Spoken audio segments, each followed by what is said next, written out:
Come, my dear young friends. Purchase order, service work order, delivery, transport, and vendor rating SOP. அதாவது standard operating procedure for purchase. அதுக்கான documentation தான் இது. இந்த டாக்குமெண்டேஷனுடைய purpose என்ன அப்படின்னா, to establish a systematic and controlled procedure. ஒரு established method பண்றதுக்காக, அதாவது ஸ்டாண்டர்ட் ஆப்பரேட்டிங் ப்ரொசீஜர் பர்ச்சேஸுக்கு. பர்ச்சேஸ்னா என்னென்ன? Purchase of materials, services and also நாம வந்து குவாலிட்டிய என்ஷூர் பண்ணணும். நம்ம வாங்குற ப்ராடக்ட்டோட குவாலிட்டி, அதே மாரி கமர்ஷியல் எவாலுவேஷன் பண்ணி ஆகணும். எந்த அளவுக்கு கமர்ஷியலா இது வையபிள். அதுக்கப்புறம் டெலிவரி ப்ராப்பரா இருக்கா? அதுவும் முக்கியம். அதுக்கப்புறம் டிரான்ஸ்போர்ட்டேஷன் கண்ட்ரோல். பிறகு இன்வாய்ஸ் எப்படி ப்ராசஸ் பண்றது? அதுக்கப்புறம் பேமெண்ட் ரிலீஸ் ப்ரொசீஜர். எல்லாம் முடிச்சதுக்கப்புறம் இந்த வெண்டார் நமக்கு சிறப்பாக சர்வீஸ் பண்ணார் அப்படின்னு சொல்லிட்டு அவருக்கு ஒரு ரேட்டிங்க குடுக்கணும். இதுதான் பர்ப்பஸ் ஆஃப் திஸ் டாக்குமெண்ட். சரியா? அடுத்தது ஸ்கோப். இதுல என்னென்னலாம் வருது அப்படிங்கிறத பார்க்கலாம். இந்த எஸ்ஓபி டாக்குமெண்ட்ல ரா மெட்டீரியல்ஸ், பேக்கிங் மெட்டீரியல்ஸ், கன்சியூமபிள்ஸ்னா இப்ப ஸ்டேஷனரி ஐட்டம்லாம் இருக்கு இல்லையா? அதெல்லாம் ஒரு கன்சியூமபிள் தானே. அதே மாரி பிரஷ்ஷு, பட்டி நைஃபு இதெல்லாம் கன்சியூமபிள். ஸோ ரா மெட்டீரியல்ஸ்ன்னு சொல்லக்கூடிய அத்தனையுமே என்னன்னாக்க 2 விதமா பிரிக்கலாம். ரா மெட்டீரியல்ல ப்ராடக்ட்ல யூஸ் பண்ணக்கூடிய ரா மெட்டீரியல். அதுக்கப்புறம் ஆக்சஸரீஸா யூஸ் பண்ணக்கூடியது. அதாவது கன்சியூமபிள்ஸ். அதுக்கப்புறம் கேப்பிட்டல் ஐட்டம்ஸ். கேப்பிட்டல் ஐட்டம்ஸ்னா சில மெஷினரி ஐட்டம்ஸ் எல்லாம் வந்து கேப்பிட்டல் ஐட்டம்ஸ் அப்படின்னு சொல்லுவோம். இப்ப இது மெட்டீரியலுக்கு மட்டும் தான் பொருந்துமான்னா கிடையாது. அதாவது ஜாப் ஒர்க், ஒரு மெயின்டனன்ஸ் ஒர்க்கா இருக்கலாம், ரிப்பேர் இருக்கலாம், இல்லாட்டினா ஏதாவது ஒரு இன்ஸ்டாலேஷன் ஒர்க் இருக்கலாம், இல்லன்னா other service work like consultancy work அப்படி கூட இருக்கலாம், அவுட் சோர்சிங் இருக்கலாம். ஸோ இதுக்கெல்லாம் நாம ஒர்க் ஆர்டர்ஸ் அப்படிங்கிறத போடுவோம். எப்படி ரா மெட்டீரியல்ஸுக்கு பர்ச்சேஸ் ஆர்டர் அப்படின்னு போடணுமோ, அதே மாரி இங்க சர்வீஸ் ஓரியன்டடான விஷயங்களுக்கு நாம என்ன பண்றோம்? ஒர்க் ஆர்டர் அப்படின்றத குடுப்போம். இப்போ இதோட இல்லாம இந்த டாக்குமெண்ட் டெலிவரி எப்படி மோட் ஆஃப் டெலிவரி எப்படி அந்த டெலிவரி பண்றாங்க? அதுக்கப்புறம் டிரான்ஸ்போர்ட்டேஷன், ரிசிப்ட், பிறகு இன்ஸ்பெக்ஷன், அப்புறம் பேமெண்ட் ப்ராசஸிங் அத்தன டீட்டெயிலையும் உள்ளடக்கும் இந்த டாக்குமெண்டேஷன். அதாவது எஸ்ஓபின்றது. ப்ரொசீஜர் இது. எஸ்ஓபின்னா ஸ்டாண்டர்ட் ஆப்பரேட்டிங் ப்ரொசீஜர். சரியா? அடுத்தது பர்ச்சேஸ் ரெக்வயர்மென்ட் இனிஷியேஷன். இந்த பர்ச்சேஸ் ரெக்வயர்மென்ட் இனிஷியேஷன் அப்படிங்கிறது என்னன்னா, ஒரு பர்ச்சேஸ எப்படி ஸ்டார்ட் பண்றது அப்படிங்கிறது தான். அப்போ கன்சர்ன்ட் டிபார்ட்மெண்ட் நிச்சயமா இப்போ இப்போ புரொடக்ஷன் டிபார்ட்மெண்ட்டோ, இல்லாட்டினா ஃபில்லிங் டிபார்ட்மெண்ட்டோ, இல்லாட்டினாக்கா அட்மினிஸ்ட்ரேட்டிவ் டிபார்ட்மெண்ட், அக்கவுண்ட்ஸ் டிபார்ட்மெண்ட் எந்த டிபார்ட்மெண்ட் வேணாலும் இருக்கலாம். அவங்க என்ன பண்றாங்க? ஒரு பர்ச்சேஸ் ரெக்வசிஷன் வைக்கிறாங்க. ஸோ அப்ப பர்ச்சேஸ் ரெக்வசிஷன பேஸ் பண்ணி தான் நம்ம பர்ச்சேஸ் ஆர்டர் பண்ண போறோம். இது இன்டர்னலா டிபார்ட்மெண்ட்டுக்குள்ள. அப்போ இப்ப புரொடக்ஷன்ல என்ன பண்றாங்க? எனக்கு வந்து டைட்டானியம் டை ஆக்சைடு வேணும் அப்டின்னாக்க, அங்க வந்து ஸ்டோர்ஸ்லேருந்து அந்த ரெக்வசிஷன் வந்துருது. அப்போ மெட்டீரியல், சர்வீஸ் அண்ட் டிஸ்கிரிப்ஷன் இதெல்லாம் தேவைப்படும். ஃபார் எக்ஸாம்பிள் இப்ப கம்ப்யூட்டர் ரிப்பேர் ஆயிப்போச்சு, சர்வீஸ் பண்ணணும் அப்டின்னு சொல்லிட்டு கம்ப்யூட்டருக்கு கேட்கலாம். அதே மாரி ஏதாவது மிஷின் அ ரிப்பேர் ஆயிடுச்சு, ஸோ சர்வீஸ் பண்ணணும். அப்ப அதுக்கெல்லாம் ஒர்க் ஆர்டர் வந்துரும். மெட்டீரியல் தேவைப்படுறப்போ, புரொடக்ஷன்லேருந்து கேட்குறாங்க. எனக்கு தாலோசைனின் ப்ளூ வேணும். இல்லாட்டினா titanium di oxide white pigment வேணும். அதெல்லாம் வந்து ரா மெட்டீரியல்ல. இப்ப புரியும்னு நெனைக்கிறேன். ஸோ மெட்டீரியல் ரெக்வசிஷன் அது தெளிவா இருக்கணும். அதே மாரி சர்வீஸ். அதுக்கப்புறம் குவான்டிட்டி எவ்வளோன்னு சொல்லணும். மெட்டீரியல் சொல்லிட்டு போனா போதுமா? எவ்வளோ வேணும்? எவ்வளோ கிலோ வேணும்? கரெக்ட்டா சொல்லப்பா அப்படின்னு கேட்கணும் இல்லையா? அதனால தான் எல்லாம் ஓரலாவே முடிக்கக்கூடாது. அப்ப அந்த இடத்துட்ட நமக்கு என்ன டாக்குமெண்ட் தேவைப்படுது? Purchase requisition slip. அதாவது பர்ச்சேஸ் இன்டென்ட் அப்படின்ற ஒரு டாக்குமெண்ட் தேவைப்படுது. அத பேஸ் பண்ணி தான் என்ன பண்ணுவாங்க, ஃபர்தரா பர்ச்சேஸ் டிபார்ட்மெண்ட் ஒர்க் பண்ணுவாங்க. ஸோ பர்ச்சேஸ் டிபார்ட்மென்ட்டோட இன்புட் டாக்குமெண்ட் என்னது? இந்த பர்ச்சேஸ் ரெக்வசிஷன் தான். அப்போ இது குவான்டிட்டி மெட்டீரியலா இருந்தா குவான்டிட்டி முக்கியம். அதுக்கப்புறம் சர்வீஸா இருந்தா ஸ்கோப் ஆஃப் வொர்க் என்ன பண்ணணும்?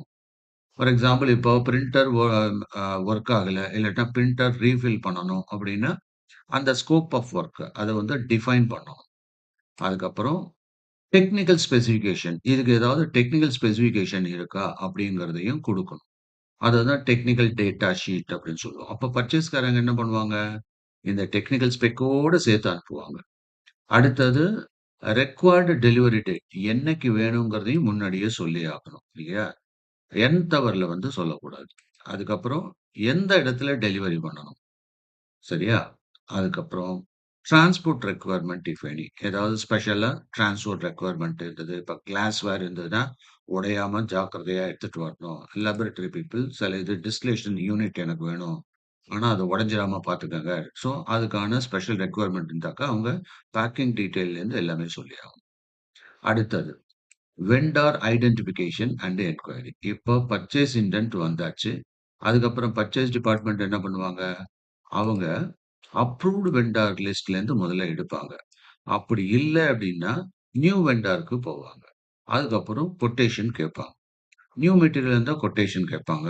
ஓல்டு மெட்டீரியல் இருந்தாக்கா ப்ரீவியஸ் பர்ச்சேஸ் ஆர்டர பேஸ் பண்ணி புரோசீட் பண்ணுவாங்க. அப்போ நியூ மெட்டீரியல் சர்வீசஸ்க்கு என்னென்ன டாக்குமெண்ட் தேவைப்படும்? என்னென்னன்னா, கொட்டேஷன் வேணும்.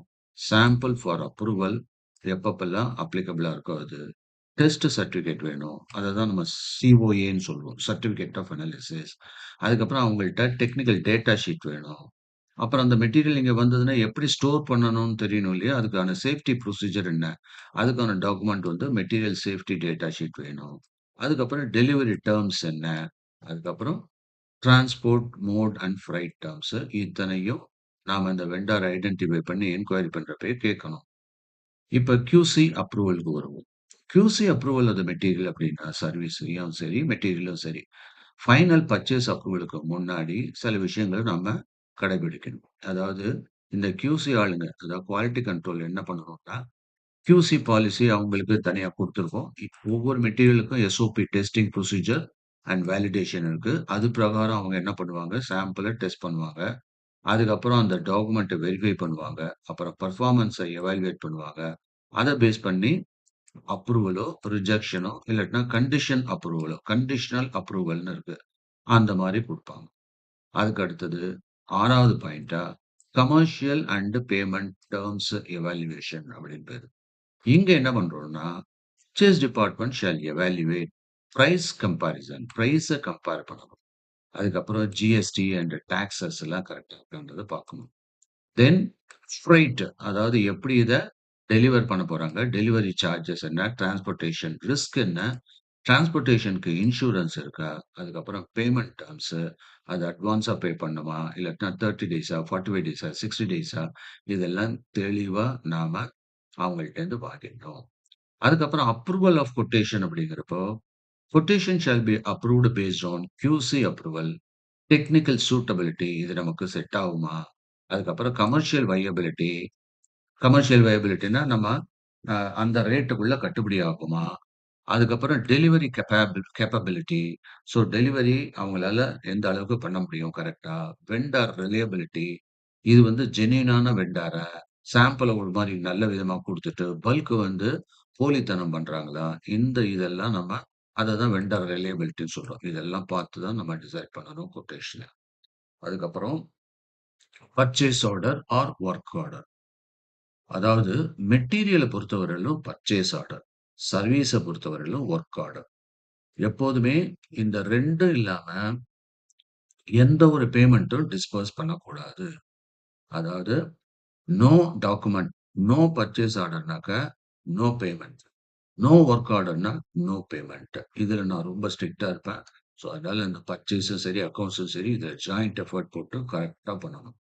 இப்போ purchase order shall include material name and specification தெளிவா இருக்கணும் பர்ச்சேஸ் ஆர்டர்ல.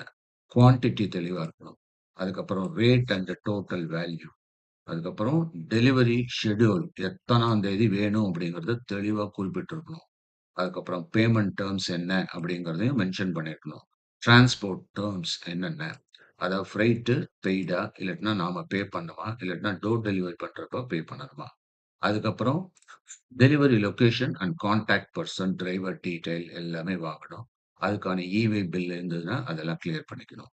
அதுக்கப்புறம் QC இன்ஸ்பெக்ஷன் கிளாஸ். இது எந்த அடிப்படையில QC பண்ணணும் அப்படிங்கிறத நம்ம எடுத்து அந்த பர்ச்சேஸ் ஆர்டர்ல குடுக்கணும். இதெல்லாம் பர்ச்சேஸ் ஆர்டர்லாம் நம்ம ஜெனரேட் பண்றதுக்கு நம்மள்ட்ட ஜெனரேட்டர் இருக்கு. அதுக்கான பர்ச்சேஸ் ஆர்டர் என்ஜின் இருக்கு. அத நீங்க எஃபெக்டிவா யூஸ் பண்ணுங்க. அதுக்கப்புறம் service work order. Service work order அப்படிங்கிறப்போ, அதாவது சர்வீஸ் பண்றாங்க இல்லையா? எந்த சர்வீஸா இருந்தாலும் சரி, ரிப்பேர் சர்வீஸா இருக்கலாம், கன்சல்டன்சி சர்வீஸா இருக்கலாம். இல்லாட்டினா கன்சல்டன்ட்னா இந்த சென்ஸ் அதாவது நான் வந்து இஎஸ்ஐ பண்ணி குடுக்குறேன், பிஎஃப் பண்ணி குடுக்குறேன் அப்படின்லாம் சில பேர் வருவாங்கல்ல. அப்போ அவங்கள்ட்ட ஸ்கோப் ஆஃப் வொர்க் என்ன? டைம்லைன் அதுக்கு மைல்ஸ்டோன் கேட்டு வாங்கிக்கணும். அட்வான்ஸ் ஆர் ஸ்டேஜ் பேமெண்ட் டெர்ம்ஸா? அப்படின்றத கேட்டு வாங்கிக்கணும். அதுக்கப்புறம் mobilisation and transport responsibility. So நீங்களே அ உங்க டிரான்ஸ்போர்ட்ல வருவீங்களா? இல்லாட்டினா நாங்க டிரான்ஸ்போர்ட் உங்களுக்கு பண்ணி குடுக்கணுமா? அதுக்கப்புறம் கம்ப்ளீஷன் ரிப்போர்ட் ரெக்வயர்மென்ட். அதுக்கப்புறம் final invoice submission requirement. So இதெல்லாம் வொர்க் ஆர்டர்ல அடக்கும். அதுக்கப்புறம் இந்த வொர்க் ஆர்டர்ல இதெல்லாம் மென்ஷன் பண்ணியிருக்கோம் நம்ம. அதுக்கப்புறம் டெலிவரி அண்ட் டிரான்ஸ்போர்ட் கண்ட்ரோல் அப்படின்னா என்ன? டெலிவரி அப்படிங்கிறப்போ, வெண்டார் வந்து இந்த டாக்குமெண்ட் எல்லாம் புரொவைட் பண்ணணும். எந்த ஒரு மெட்டீரியல் குடுத்தாலும். என்னென்ன மெட்டீரியல் குடுக்குறப்போ, இன்வாய்ஸ் இருக்கணும், டெலிவரி சலான் இருக்கணும், அதுக்கப்புறம் LR number and consignment note இருக்கணும், வெஹிக்கிள் நம்பர் இருக்கணும், டிரைவர் கான்டாக்ட் டீட்டெயில்ஸ் இருக்கணும், இ-வே பில் இருக்கணும். எப்பப்பலாம் அப்ளிகபிளா இருக்கோ அந்த இ-வே பில் அங்க அவசியம். அதுக்கப்புறம் பேக்கிங் லிஸ்ட் இதுவும் தேவை. இப்போ முக்கியமா கெமிக்கல்ஸ், சென்சிட்டிவ் மெட்டீரியல்ஸ் இங்கெல்லாம் பேக்கிங் வந்து பெர்ஃபெக்ட்டா இருக்கணும். லீக்கேஜ் பிரிவென்ஷன் இருக்கணும். அதுக்கப்புறம் டேமேஜ் ஃப்ரீ டெலிவரியா இருக்கா அப்படிங்கிறதெல்லாம் மேண்டேட்டரி. ஸோ சேஃபான டிரான்ஸ்போர்ட்டா அப்படிங்கிறதையும் பார்க்கணும். ஸோ பிரேக்கேஜ் இல்லாம, லீக்கேஜ் இல்லாம நம்மள்ட்ட வந்து சேரணும். அதுக்கப்புறம் 10வதா ரிசிப்ட் ஆஃப் மெட்டீரியல். மெட்டீரியல எப்படி ரிசீவ் பண்றது? ஸ்டோர்ஸ் டிபார்ட்மெண்ட் தான் இதுக்கு இன்சார்ஜ். அவங்க என்ன பண்ணணும்? Material received against purchase order. அதான் பர்ச்சேஸ் ஆர்டர் நம்பர் அதுல இருக்கா? பர்ச்சேஸ் ஆர்டர் பண்ணி தான் மெட்டீரியல் ரிசீவ் பண்ணியிருக்காங்களா? அதுக்கப்புறம் குவான்டிட்டி, பேக்கிங் கண்டிஷன் என்ன? இன்வாய்ஸ், டெலிவரி செலான் அத வாங்கி வைக்கணும். டிரான்ஸ்போர்ட் டேமேஜ், லீக்கேஜ், ஷார்டேஜ் ரிப்போர்ட்ட புரொடியூஸ் பண்ணணும். Entry in stores receipt register பண்ணணும். அதுக்கப்புறம் 11வதா QC இன்ஸ்பெக்ஷன் ஆஃப்டர் ரிசிப்ட். ஸ்டோர்ல ரிசிப்ட் ஆனோன உடனே என்ன பண்ணணும்? QC ரிப்போர்ட்க்கு ரெடி ஆகணும். ஸோ அங்க வந்து இந்த மெட்டீரியல் அக்செப்டடா, ரிஜெக்டடா, இல்லாட்டினா ஹெல்ட் ஃபார் ரீடெஸ்டிங்கா, இல்லாட்டினா அக்செப்டட் அண்டர் டீவியேஷன் அப்ரூவலா இதெல்லாம் கிளியரா QC ஆளுங்க, அதாவது குவாலிட்டி கண்ட்ரோல் பீப்பிள் குடுக்கணும். அதுக்கப்புறம் 12த் பாயிண்ட்டா சர்வீஸ் எக்ஸிகியூஷன் அண்ட் கம்ப்ளீஷன். இப்போ சர்வீஸ் ஒர்க்கா இருந்தாக்கா, என்ன பண்ணணும்? சர்வீஸ ஸ்டார்ட் பண்றாங்களா? As per the approved work order. அதுக்கப்புறம் advance payment may be released as per the agreed terms. So advance payment கேட்டிருந்தாங்க. நாமளும் அப்ரூவ் பண்ணியிருந்தோம்னாக்கா, as per the agreed terms அது வந்து ரிலீஸ் பண்ணிட்டோமான்றத பார்க்கணும். அதுக்கப்புறம் progress shall be monitored by concern department. அந்தந்த டிபார்ட்மெண்ட் அந்த புரோகிரஸ் கரெக்ட்டா நடக்குதான்றத ஃபாலோ பண்ணிட்டு இருக்கணும். Completion report shall be submitted by vendor. So vendor as a consultant என்ன பண்றாங்கன்னா, அவங்க தன்னுடைய இந்த மாரி நான் இந்த மேட்டர கம்ப்ளீட் பண்ணிட்டேன் அப்படின்றத குடுக்கணும். ஆர் அட்லீஸ்ட் இந்த ஸ்டேஜ் வைஸ் ரிப்போர்ட் குடுக்கணும். எந்த ஸ்டேஜ்ல நான் கம்ப்ளீஷன்ல இருக்கேன். ஃபார் இன்ஸ்டன்ஸ் இப்ப நம்ம வெப்சைட்ல யார்ட்டயோ குடுத்தோம் அப்படின்னு சொன்னீங்க. அப்படிங்கிறப்ப அவரு என்ன முடிச்சாரு கேட்டா, எப்ப கேட்டாலும் 90% கம்ப்ளீட் பண்ணிட்டேன். 90%னா என்ன? எப்படி 90% அப்படிங்கிறத ஒரு டாக்குமெண்ட்டா அவங்க புரொடியூஸ் பண்ணி குடுக்கணும். அதுக்கப்புறம் concerned department shall certify the completion. So இதெல்லாம் முடிச்சதுக்கப்புறம் எந்த டிபார்ட்மெண்ட்டுக்கு அந்த சர்வீஸ எடுத்துக்கிட்டோமோ, அந்த டிபார்ட்மெண்ட் அத அப்ரூவ் பண்ணணும். அதுக்கப்புறம் invoice processing and payment release. இது எப்படி பண்ணணும்னா, எந்தெந்த டாக்குமெண்ட்ட பேஸ் பண்ணி invoice processing and payment release பண்ணணும்? ஃபர்ஸ்ட் ஆஃப் ஆல் பிஓ அப்ரூவ்டா? வொர்க் ஆர்டர் அப்ரூவ்டான்றது பார்க்கணும். இன்வாய்ஸ் அப்ரூவ் ஆச்சா? டெலிவரி சலான் ஆச்சா? அப்புறம் கம்ப்ளீஷன் ரிப்போர்ட் இருந்ததா? QC அப்ரூவல் இருந்ததா? ஸ்டோர்ஸ் ரிசிப்ட் கன்ஃபர்மேஷன் பண்ணாங்களா? அதுக்கப்புறம் டிரான்ஸ்போர்ட் டாக்குமெண்ட் வெரிஃபை பண்ணீங்களா? அதுக்கப்புறம் அப்ளிகபிள் பேமெண்ட் டெர்ம்ஸ் பிரகாரம் அது இருக்கா? இதுக்கெல்லாம் பார்த்ததுக்கு அப்புறம் தான் அந்த அப்ரூவல் அத்தாரிட்டி உங்களுக்கு இன்வாய்ஸ் ப்ராசஸ் பண்றதுக்கு அப்ரூவல் குடுப்பாரு. பேமெண்ட் ரிலீஸ் ஆகுறதுன்றது அப்பதான் பார்ப்போம். தென் வெண்டார் ரேட்டிங் எல்லாத்தையும் சக்சஸ்ஃபுல்லா முடிச்சுட்டாங்கப்பா. எப்படி இந்த வெண்டார நாம அ ரேட் பண்றது? அவங்களுக்கு ஒரு ரேங்க் நம்ம குடுப்போமா? அதாவது குவாலிட்டி கன்சிஸ்டன்ட்டா இருக்கு. டயத்துக்கு டெலிவர் பண்ணிட்டாங்க. டாக்குமென்டேஷனும் பக்காவா நம்ம கேட்டதெல்லாம் குடுத்துட்டாங்க. நமக்கு நல்ல மாரல் சப்போர்ட் குடுக்குறாங்க. நம்ம இம்மீடியட்டா குடுப்போம். 5 எக்ஸலென்ட் அவங்க தான். அடுத்தது 4 குட். அதாவது ஜெனரலா reliable with minor improvements required. இதுல என்ன பண்ணுவாங்க, குவாலிட்டி நல்லா இருக்கும். டைம்ல டெலிவர் பண்ணுவாங்க. ஆனா, அந்த டாக்குமென்டேஷன்ல அவங்க சரியா பண்ண மாட்டாங்க. ஸோ, அத அப்பப்ப அட்வைஸ் பண்ணி அவங்கள்ட்ட வாங்கிட்டோம். ஸோ, அந்த மாரி கேட்டகரி உள்ளவங்களுக்கு குட் அப்படின்னு போடலாம். அவங்களுடைய ரேங்கிங் வந்து 4. இப்போ அக்செப்டபிள் பட் நீட்ஸ் மானிட்டரிங் அப்படின்னா, அவங்க குவாலிட்டி நல்லா இருக்கு. ஆனா, இந்த டைம் டெலிவரி அப்புறமேட்டு டாக்குமென்டேஷன் இன்கம்ப்ளீட் இந்த பிரச்சனைலாம் இருக்கும். ஆனா, மெட்டீரியல் நல்லா இருக்கும் அவங்கள்ட்ட. அந்த மாரி ஆட்களுக்கு ஆவரேஜ்ன்னு போட்டு 3 ரேட்டிங் போடலாம். ஆனா, பிலோ ஆவரேஜ்ங்கிறது என்னன்னா, எப்ப பாரு டிலே தான். அதே மாரி குவாலிட்டி இஷ்யூ வந்தாலும் அவுட்டு. அதுக்கப்புறம் டாக்குமென்டேஷனும் அவங்கள்ட்ட இருக்காது. இதெல்லாம் பிலோ ஆவரேஜ். அதுக்கப்புறம் 1 அப்படிங்கிறது புவர். இத வாங்கி எல்லாம் பாழா போச்சுன்ற மாரி அவங்க நடந்துக்கிட்டாங்கன்னா, அடுத்த ட்ரிப் நம்ம அவங்கள்ட்ட வாங்குவோமா? ஸோ, அவங்களுக்கு புவர் போட்டு ரெட் மார்க் போட்டுற வேண்டியதான். ஸோ, இந்த 2ம் 1ம் வந்தது அப்படின்னா, ரெட் மார்க்ல வந்துரும். சரியா? அடுத்தது vendor rating. Vendor rating criteria என்ன? எத பேஸ் பண்ணி அப்படின்னா, பர்ச்சேஸ் டிபார்ட்மென்ட் என்ன பண்ணுவாங்க? எத பேஸ் பண்ணி வெண்டார் ரேட்டிங் பண்ணுவாங்க? மெட்டீரியல் அண்ட் சர்வீஸ் குவாலிட்டி நல்லா இருக்கா? டெலிவரி டைம்லைன் கரெக்ட்டா இருக்கா? அதே மாரி பிரைஸ் காம்படிஷன் கரெக்ட்டா இருக்கா? பிரைஸ் காம்படிட்டிவா இருக்கா? இந்த காம்படிட்டிவா இருக்கா? டிரான்ஸ்போர்ட் ரிலையபிலிட்டி சொன்ன டயத்துல டிரான்ஸ்போர்ட் பண்றாங்களா? டாக்குமென்டேஷன் கம்ப்ளையன்ஸ் கரெக்ட்டா கேட்ட டாக்குமெண்ட் எல்லாம் குடுத்துடுறாங்களா? After sales and service support. Suppose sales பண்ணதுக்கு அப்புறமும் ஏதாவது சின்ன சின்ன மைனர் இஷ்யூ இருந்ததுனாக்கா, அத கவனிக்கிறாங்களா? இதெல்லாம் தான் வெண்டர் ரேட்டிங் கிரைட்டீரியா. அதே மாரி ஆ 16வது பாயிண்ட்டா நம்ம பார்ப்போம். என்னென்ன ரெக்கார்ட்ஸ் வந்து பர்ச்சேஸ் வந்து ஃபாலோ பண்ணணும். பர்ச்சேஸ் ரெக்வசிஷன் இருக்கணும். கொட்டேஷன் அண்ட் கம்பேரிசன் ஸ்டேட்மெண்ட் இருக்கணும். சாம்பிள் அப்ரூவல் ரிப்போர்ட் இருக்கணும். QC டெஸ்ட் ரிப்போர்ட் இருக்கணும். Purchase order or work order அங்க இருக்கணும். இன்வாய்ஸ் அண்ட் டெலிவரி செலான் இருக்கணும். டிரான்ஸ்போர்டேஷன் டாக்குமெண்ட்ஸ் இருக்கணும். கம்ப்ளீஷன் ரிப்போர்ட் ஃபார் சர்வீசஸ் இருக்கணும். பேமெண்ட் ரெக்கார்ட்ஸ் இருக்கணும். வெண்டார் ரேட்டிங் ரிஜிஸ்டர் இருக்கணும். இத்தனையும் இருந்தா தான் இந்த ரெக்கார்ட்ஸ கரெக்ட்டா மெயின்டெயின் பண்ணா நீட்டா வந்துரும். இப்ப ப்ராசஸ் ஃப்ளோ அதாவது பர்ச்சேஸோட ப்ராசஸ் ஃப்ளோ அப்படிங்கிறது என்னன்னு பார்ப்போம். இப்போ process flow for new vendor, new material இல்லாட்டினா நியூ சர்வீஸ்னா அது எப்படி இருக்கணும்? பர்ச்சேஸ்க்கு ரெக்வசிஷன் வைக்கணும். எங்க அதர் டிபார்ட்மெண்ட்லேருந்து வரக்கூடிய ரெக்வசிஷன் அங்க இருக்கும். அத பேஸ் பண்ணி அத தான் பர்ச்சேஸ் இன்டென்ட் அப்படிம்பாங்க. இல்லாட்டினா பர்ச்சேஸ் ரெக்வசிஷன் அப்படிம்பாங்க. அப்ப அந்த வெண்டார் என்குயரிய நம்ம பண்ண ஆரம்பிச்சுருவோம். அதுக்கப்புறம் அதாவது நியூ மெட்டீரியலா இருந்தா, அதுக்கப்புறம் கொட்டேஷன் பிளஸ் சாம்பிள் வரவழைப்போம். அதுக்கப்புறம் அந்த டிடிஎஸ், எம்எஸ்டிஎஸ் டெஸ்ட் சர்டிபிகேட்லாம் கேட்டு வாங்கிடுவோம். அதுக்கப்புறம் QC அப்ரூவலுக்கு அதுக்கு ரெடி பண்ணுவோம். ஆயிடுச்சு அப்படின்னா கமர்ஷியலா எவாலுவேட் பண்ணுவோம். அதுக்கப்புறம் மேனேஜ்மென்ட் அப்ரூவல் வாங்குவோம். அதுக்கப்புறம் வொர்க் ஆர்டர் அண்ட் பர்ச்சேஸ் ஆர்டரோ, வொர்க் ஆர்டரோ நம்ம இஷ்யூ பண்ணுவோம். அதுக்கப்புறம் டிஸ்பேட்ச் அண்ட் டிரான்ஸ்போர்ட்ட ஃபாலோ பண்ணுவோம். அதுக்கப்புறம் வந்ததுக்கப்புறம் மெட்டீரியல் இங்க வந்துருச்சுன்னா, ஸ்டோர்ஸ் ரிசிப்ட் பண்ணுவோம். அதுக்கப்புறம் QC இன்ஸ்பெக்ஷன் பண்ணிட்டு, தென் இன்வாய்ஸ் ப்ராசஸிங் பண்ணுவோம். அதுக்கப்புறம் பேமெண்ட் ரிலீஸ் ஆயிடும். அப்புறம் வெண்டார் ரேட்டிங் பண்ணுவோம். அப்போ எத்தன இந்த ப்ராசஸ்ல அதாவது பர்ச்சேஸ் அப்படின்ற ப்ராசஸ்ல எத்தன ஸ்டேஜஸ் இருக்கு? 14 ஸ்டேஜஸ் இருக்கு. யாருக்கு? புதுசா வர மெட்டீரியலுக்கு, புதுசா சர்வீஸ் பண்றவங்களுக்கு.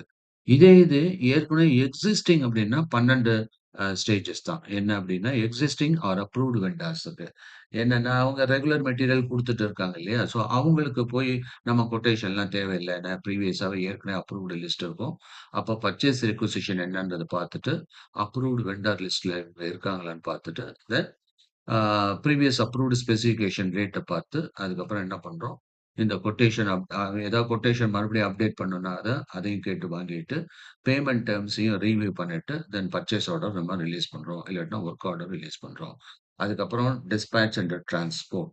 அத ஃபாலோ பண்றோம். தென் ஸ்டோர் ரிசிப்ட். அதுக்கப்புறம் routine QC inspection, invoice processing பண்ணிட்டு, பேமெண்ட் ரிலீஸ் பண்ணிடுறோம். வெண்டர் ரேட்டிங் பண்ணிடுறோம். இப்போ for existing approved vendors, fresh sample approval, TDS, MSDS, test certificate இந்த ரிவ்யூலாம் எதுக்கு தேவைப்படுதுன்னா, புது விதமான ஃபார்முலேஷன், புது கிரேடு, புது மெட்டீரியல், புது பேக்கேஜிங் அது மாரி வந்ததுன்னாக்கா, இதெல்லாம் தேவைப்படும். அதுக்கப்புறம் கீ கண்ட்ரோல் பாயிண்ட்ஸ் இங்க லாஸ்ட்டா நம்ம பார்ப்போம். என்னன்னா, அதாவது no new material purchase without QC approval. QC approval இல்லாம எந்த ஒரு புது மெட்டீரியலையும் வாங்கக்கூடாது. No service payment without completion certification. Completion certification இல்லாம சர்வீஸுக்கு பேமெண்ட் என்கரேஜ் பண்ணக்கூடாது. No invoice processing without PO or WO reference. Purchase order number, work order number இல்லாம எந்த ஒரு இன்வாய்ஸையும் ப்ராசஸ் பண்ணக்கூடாது. No material acceptance without stores. ஸ்டோர்ஸோட அப்ரூவல் இல்லாம, ரிசிப்ட் இல்லாம, QC வெரிஃபிகேஷன் இல்லாம எந்த ஒரு மெட்டீரியலையும் அக்செப்ட் பண்ணக்கூடாது. Damage report, shortage received goods இதெல்லாம் ப்ராப்பரா ரெக்கார்ட் பண்ணி, அதுல பர்ச்சேஸ் ஆர்டர்லயும், பேமெண்ட்லயும் அதுக்கு தகுந்த மாரி குவான்டிட்டி, வேல்யூ அட்ஜஸ்ட் பண்ணி குடுக்கணும். ஸோ இந்த டாக்குமெண்ட்ட நீங்க வேணும்னா பிரிண்ட் பண்ணி, சேவ் பண்ணி, நீங்க ஒரு ஃபைலா ஏற்படுத்திக்கலாம். இது சம்பந்தமா ஏதாவது டவுட் இருந்தா என்ட்ட டிஸ்கஸ் பண்ணலாம். ஆனா கண்டிப்பா இந்த டாக்குமெண்ட்ட கோ த்ரூ பண்ணுங்க. ஓகேயா? வேற ஏதாவது டவுட் இருந்ததுன்னா தாராளமா கேட்கலாம். டைம் பத்தாத காரணத்தினால நான் இந்த வீடியோவ ஒரு லேர்னிங் மெட்டீரியலா உங்களுக்கு குடுக்குறேன். நல்ல விதமா ஃபாலோ பண்ணுங்க. நான் எந்த மெட்டீரியல் இந்த மாரி டாக்குமெண்ட் அனுப்பிச்சாலும், please go through the document. Doubt இருந்தா கேட்டுக்கங்க. சரியா?